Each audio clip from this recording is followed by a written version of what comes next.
जय हिंद सभी बच्चों को। बस 2 लेक्चर्स बचे हैं। एक ये वाला लेक्चर है, छोटा लेक्चर है, और इसके बाद एक लेक्चर और आएगा आपका स्ट्रेट लाइन का, जिसमें मिसलेनियस टॉपिक होंगे लाइक इमेज ऑफ पॉइंट, है ना। कुछ इस टाइप के आपको क्वेश्चंस देखने के लिए मिलेंगे और ये क्वेश्चंस आपके एग्जाम में बनते भी है। बेसिकली मैं ये कहूँ तो ये वाला जो सेशन है और इसके बाद का जो सेशन आएगा वो बैकबोन है स्ट्रेट लाइन का। इसके फिनिश होने के बाद हम करेंगे पेयर ऑफ स्ट्रेट लाइन। ठीक। सो वीडियो को शेयर करना, लाइक करना, कमेंट करना, and thank you so much again आप लोगों के सपोर्ट के लिए, क्योंकि सपोर्ट बहुत ज़्यादा ज़रूरी है। क्योंकि जो भी चीज़ मैं बोल रहा हूँ रियलिटी बोल रहा हूँ, और बहुत से ऐसे लोग हैं जो आपको पता ही है ना, प्रेशराइज्ड करते हैं इन चीज़ों के लिए। खैर,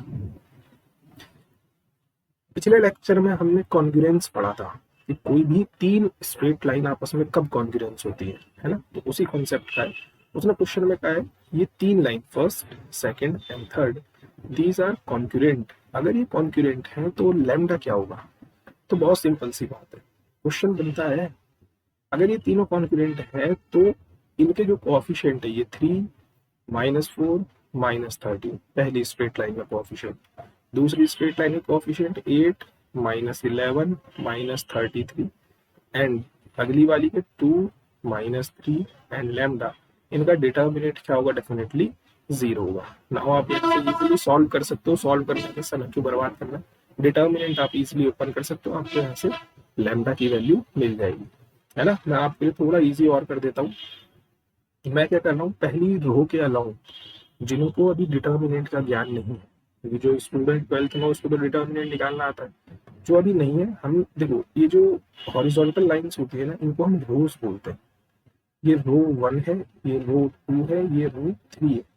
तो मैं R1 के रेस्ट आप जब डिटर्मिनेंट ओपन करते हो तो किसी भी एक रो या किसी भी एक कॉलम के अलाउंग आप डिटर्मिनेंट को ओपन कर सकते हो। तो मैं R1 के अलाउंग डिटर्मिनेंट ओपन कर रहा हूँ। देखो जिस भी रो के अलाउंग या कॉलम के अलाउंग, इनको कॉलम बोलते हैं। These are column C1, C2 and C3। जिस भी एक रो या कॉलम के अलाउंग आप डिटर्मिनेंट ओपन करोगे, उसके सबसे पहले एलिमेंटों को लिख दो। मतलब जैसे मैं R1 के अलाउंग इसको एक्सपेंड करना चाहता हूँ, तो मैं क्या लिखूंगा? 3, फिर थोड़ा स्पेस, फिर माइनस, माइनस का 4 अगला एलिमेंट, फिर प्लस अगला element -13, and this quantity is equals to 0, क्योंकि डिटर्मिनेंट 0 के बराबर। सबसे पहले क्या करा आपने? जितने भी फर्स्ट रो के एलिमेंट है 3, -4 एंड -13, उनको लिखा। साइन कैसे लगाते हो आप? प्लस, फिर अगला वाला माइनस, और फिर अगला वाला प्लस। ठीक है, ये हमेशा परमानेंट यही काम चलता है। बाकी जब डिटर्मिनेंट पढ़ेंगे तब इसके बारे में ज्यादा चर्चा करेंगे। अब इसके अंदर एलिमेंट कैसे कैसे भरे जाएंगे? देखो सबसे पहले आपने 3 लिया है, तो ये 3 जिस कॉलम में है और जिस रो में, उसको आप छोड़ दो। बाकी जो बच गया इनकी क्रॉस मल्टीप्लाई करो। कैसे? इसकी मल्टीप्लाई इससे, सो ये हो जाएगा माइनस का 11 लैम्डा, फिर बीच में ऑलवेज प्लस, सॉरी माइनस, बीच में हमेशा माइनस मल्टीप्लाई में, यहाँ आ जाएगा माइनस, फिर इसकी मल्टीप्लाई इसके साथ, सो ये कितना हो जाएगा? 99। क्लियर है? सेम यहाँ पर अब ये -4 जो है आपका, ये -4 यहाँ पर है, तो आप इस वाले कॉलम को एलिमिनेट करोगे और इस वाली रो को। जहां पर -4 है वो कॉलम और वो रो एलिमिनेट हो जाएगी। अब इस 8 की इस लैम्डा से मल्टीप्लाई, 8 लैम्डा, फिर बीच में माइनस, इस 2 की -33 से मल्टीप्लाई, मतलब -66। ठीक। इन द सेम अभी -13 है, आपको ये कॉलम एलिमिनेट करना पड़ेगा, ये रो एलिमिनेट करनी पड़ेगी। अब आपके पास ये बच गए 8 और 3 की मल्टीप्लाई, -24, फिर बीच में माइनस, माइनस का 22। ना अब आप इसको इजीली सॉल्व कर सकते हो, आपका लैम्डा आ जाएगा। ठीक है, नेक्स्ट क्वेश्चन है और इम्पोर्टेंट है, आपको घर से करना है।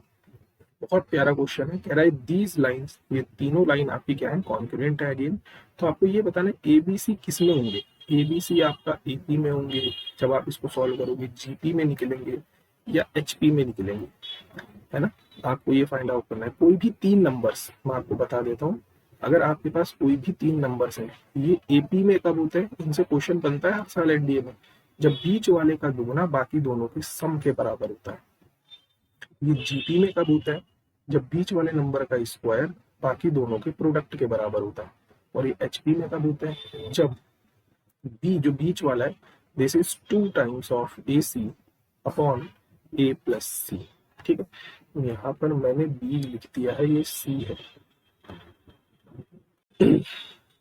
ना, ये सी है, A plus C and B C. ठीक, तो जब आप अगेन इनका डिटर्मिनेंट ओपन करोगे, 1 2a ए, यहाँ पर भी एक्स का कॉफिशिएंट 1 है, then 3b and then b, और यहाँ पर भी एक्स का कॉफिशिएंट 1, 4c एंड c। जब आप इसका डिटर्मिनेंट ओपन करोगे तो आपको लास्ट में पता है क्या मिलेगा इस पूरी इक्वेशन को सॉल्व करने के बाद, b equal to 2ac upon a plus C. ऐसे क्वेश्चंस आपके एग्जाम में बनते हैं। जब आप इसको पूरे को ओपन करोगे तो आपको ये देखने के लिए मिलेगा, इसका मतलब ये तीनों नंबर किस में आएंगे, एचपी में। बस आपके लिए होमवर्क ये आपको ये डिटर्मिनेंट ओपन करना है, इसको सॉल्व करना है। सोशल मेन टारगेट है कि कोई भी तीन लाइन आपस में कॉन्करेंट होती है अगर उनका डिटर्मिनेंट 0 होता है, ये मेन बात है। ठीक, नाउ ये है आपकी बैकबोन, बहुत इंपॉर्टेंट, यहाँ से सारा सिलसिला इंपॉर्टेंट है। अगर कोई भी स्ट्रेट लाइन आपको गिवन है और आपसे बोले कि इसी के पैरेलल मुझे एक और स्ट्रेट लाइन दे दो, तो आपको इन दोनों के साथ कोई छेड़खानी नहीं करनी है।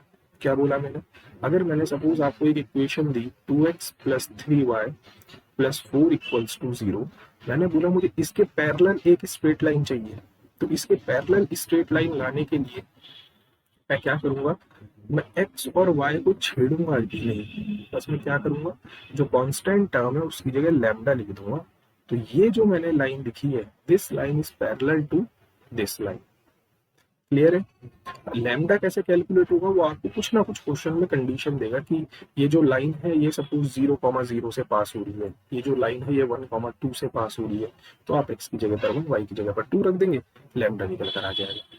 क्लियर है, अगली बात, कोई भी लाइन, अगर ये लाइन है और मुझे इस लाइन के परपेंडिकुलर लाइन चाहिए, तो सी की जगह तो लैम्डा, जो हम करते हुए आ रहे हैं, ये हमें करना ही करना है। उसके बाद आई का कोएफिशिएंट आ जाएगा एक्स की जगह पर, और एक्स का कोएफिशिएंट का नेगेटिव आ जाएगा वाई की जगह पर। बहुत इंपॉर्टेंट पॉइंट, बहुत ज्यादा। जैसे सपोज मुझे ये एक इक्वेशन मिली है और मुझे इसके परपेंडिकुलर एक इक्वेशन चाहिए, एक ऐसी स्ट्रेट लाइन चाहिए जो इस वाली लाइन पे क्या हो, परपेंडिकुलर हो। तो मैं क्या करूंगा, y का कोएफिशिएंट रख दूंगा x की जगह पर, मतलब 3x, और x के कोएफिशिएंट का नेगेटिव y की जगह पर, मतलब माइनस का 2y plus lambda equals to 0। Again वो आपको कोई ना कोई कंडीशन देगा कि ये जो लाइन है ये यहाँ से पास होकर जा रही है। क्लियर है, ये दोनों पॉइंट इंपॉर्टेंट है। अगला उससे भी ज्यादा important, distance of a point. किसी भी पॉइंट की, किसी भी लाइन से, इस फैक्ट का हमने बहुत जगह यूज किया है अपने प्रीवियस लेक्चर्स में, किसी भी पॉइंट की किसी भी लाइन से परपेंडिकुलर डिस्टेंस का फॉर्मूला होता है ये, और इसका हमने फ्रिक्वेंटली यूज किया है ना। आपको याद होगा पैराबोला में, जैसे सपोज मेरे पास कोई पॉइंट है 1,2 और मुझे एक स्ट्रेट लाइन गिवन है x plus y plus 2 equals to 0, और मुझे इसकी ये डिस्टेंस कैलकुलेट करनी है कि ये d कितना आएगा। इसका हमने सर्कल में भी यूज किया है, आपको याद होगा जब एक लाइन टच करके जाती थी सर्कल को, तो हम क्या करते थे, radius equals to the perpendicular distance. तो यही कॉन्सेप्ट है। तो यहाँ से हम d की वैल्यू कैसे कैलकुलेट करते थे कि ये जो पॉइंट गिवन है, दीज आर x1 y1, इनको x और y की जगह पर पुट कर दो, मतलब 1 प्लस 2 प्लस ये जैसा c लिखा हुआ है वैसे, upon square root of x के कोएफिशिएंट का स्क्वायर प्लस y के कोएफिशिएंट का स्क्वायर, है ना। सेम वही है, अगर आपको कोई पॉइंट गिवन है और एक लाइन गिवन है और आपसे बोले कि इस पॉइंट की इस लाइन से परपेंडिकुलर डिस्टेंस क्या आएगी, तो हम कहेंगे देखिए x की जगह पर हम x1 पुट कर देंगे, y की जगह पर हम y1 पुट कर देंगे, इस c को ऐसे ही लिखे रहेंगे, और अपॉन में x के कोएफिशिएंट का स्क्वायर प्लस y के कोएफिशिएंट का स्क्वायर। मॉड्यूलस हम इसलिए लगा रहे हैं दोनों साइड क्योंकि distance is always positive, distance हमेशा पॉजिटिव हम मेजर करते हैं। क्लियर, ये फॉर्मूला याद होना चाहिए, बहुत जगह यूज होता है, बहुत जगह। सर्कल हो गया, पैराबोला हो गया, एलिप्स हो गया, पेयर ऑफ स्ट्रेट लाइन है, वहां होगा, जहां कोऑर्डिनेट है वहीं फॉर्मूला। नेक्स्ट फॉर्मूला क्या कहता है कि अगर आपके पास सपोज कोई भी दो लाइन आ गई जो पैरेलल है, पैरेलल लाइन की पहचान कैसे होगी, ये टर्म्स सेम टू सेम दिखेंगी। ये पैरेलल लाइंस की कंडीशन है, ये दोनों चीजें सेम टू सेम दिखेंगी। बदलेगा कौन, केवल C1 और C2, कांस्टेंट टर्म बदलती है पैरेलल लाइंस में भी, जस्ट हमने ऊपर पढ़ा।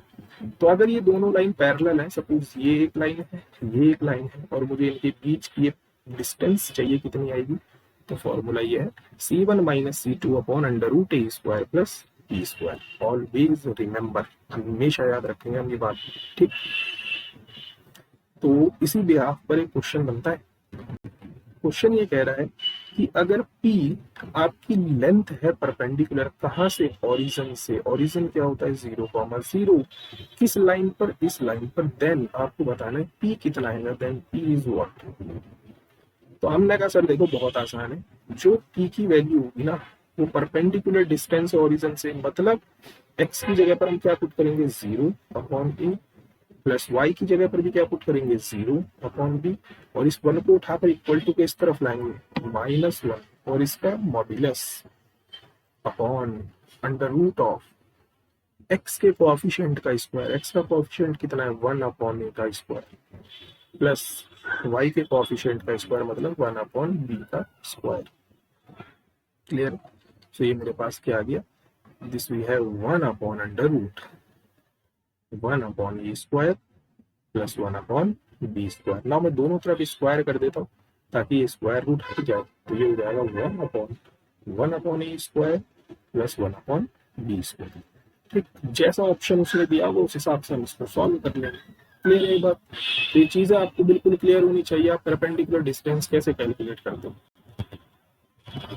नाउ अगेन इंपॉर्टेंट क्वेश्चन पूछता है आपसे एग्जामिनर, इस पर बेस्ड क्वेश्चन क्या कह रहा है, एरिया ऑफ पैरेललोग्राम कैसे हम कैलकुलेट करेंगे। देखो पैरेललोग्राम की जो अपोजिट साइड्स होती हैं, दीज आर पैरेलल साइड्स। अगर ये साइड्स पैरेलल हैं तो अगर मेरे पास ये एक लाइन की इक्वेशन है तो इसका जो ये a1x है और b1y है ये तो सेम रहेगा क्योंकि दीज आर पैरेलल।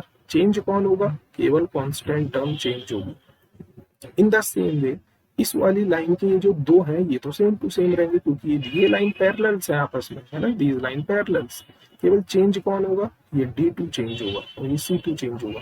अगर आपको कोई भी दो एडजेसेंट साइड गिवन है किसी भी पैरेललोग्राम की, तो आप इस फॉर्मूले को लगाकर अपना एरिया ऑफ पैरेललोग्राम कैलकुलेट कर सकते हो। फॉर एग्जांपल जैसे ये क्वेश्चन है, आपको एरिया बताना है, बस आपको ये डिसाइड करना पड़ेगा कि कौन सी लाइन किसके पैरेलल है। पैरेलल लाइन का हमें कॉन्सेप्ट पता है। अगर मैं इसको थोड़ी देर के लिए A1 ले लूं, इसको मैं D1 ले लेता हूँ और इसको मैं D1 ले लेता हूँ, तो इसके ठीक पैरेलल कौन सी लाइन है, पैरेलल वही लाइन होगी जिसमें x और y सेम टू सेम ऐसी होंगी, मतलब ये वाली, है ना। देखो तो ये मेरा बन जाएगा सेम क्या, A1, इधर बन जाएगा मेरा क्या B1, और यहाँ पर केवल कांस्टेंट टर्म चेंज होगी, मतलब ये किसकी वैल्यू है, D2 की। क्लियर। सो मैं पॉइंट लिख देता हूँ इस तरफ, A1 मेरे पास आ गया 2, B1 मेरे पास आ गया -3 और D1 मेरे पास आ गया A। In the same way D2 कितना आ गया मेरे पास, 3, क्योंकि A1 B1 तो सेम ही है। सेम यहाँ पर भी गेम खेल, देखो ये और ये दोनों पे सेम है, इसका मतलब दीज लाइंस आर पैरेलल। अगर ये पैरेलल लाइंस है तो ये वैल्यू A2 की है, ये 2 किसकी वैल्यू है, B2 की है, और ये वैल्यू किसकी है, आपने इसको क्या लिया है, B2, सॉरी ये B2 नहीं, ये C1 है ना, गलत अपना फॉर्मूला हम गलत लगा बैठे हैं। खैर ये वैल्यू किसकी है, C1 की है, D1 C1 D1। ओके, ये वैल्यू मेरी D2 की है और ये वैल्यू मेरी C2 की है। बस आपको सारी वैल्यू पता चल गई, आप इस फॉर्मूले में पुट कर दो, आपका आंसर इजीली आ जाएगा। ठीक, सो आप एरिया ऑफ पैरेललोग्राम इजीली निकाल सकते हो। बस यही इसमें इंपॉर्टेंट बात है कि कौन सी लाइन किस लाइन के पैरेलल है। जब तक ये डिसाइड नहीं होगा तब तक आप ये फॉर्मूले का यूज नहीं कर सकते। ठीक, सो नेक्स्ट सेशन में मिलेंगे हम एक बहुत ही ज्यादा अगेन इंपॉर्टेंट टॉपिक के साथ, known as image of a point with respect to a line। बहुत इंपॉर्टेंट टॉपिक है। तब तक के लिए मेहनत करो, कंसिस्टेंसी रखो। फिलहाल आपके बोर्ड में एग्जामिनेशन आ रहे, खूब तैयारी करो। जय हिंद, जय भारत।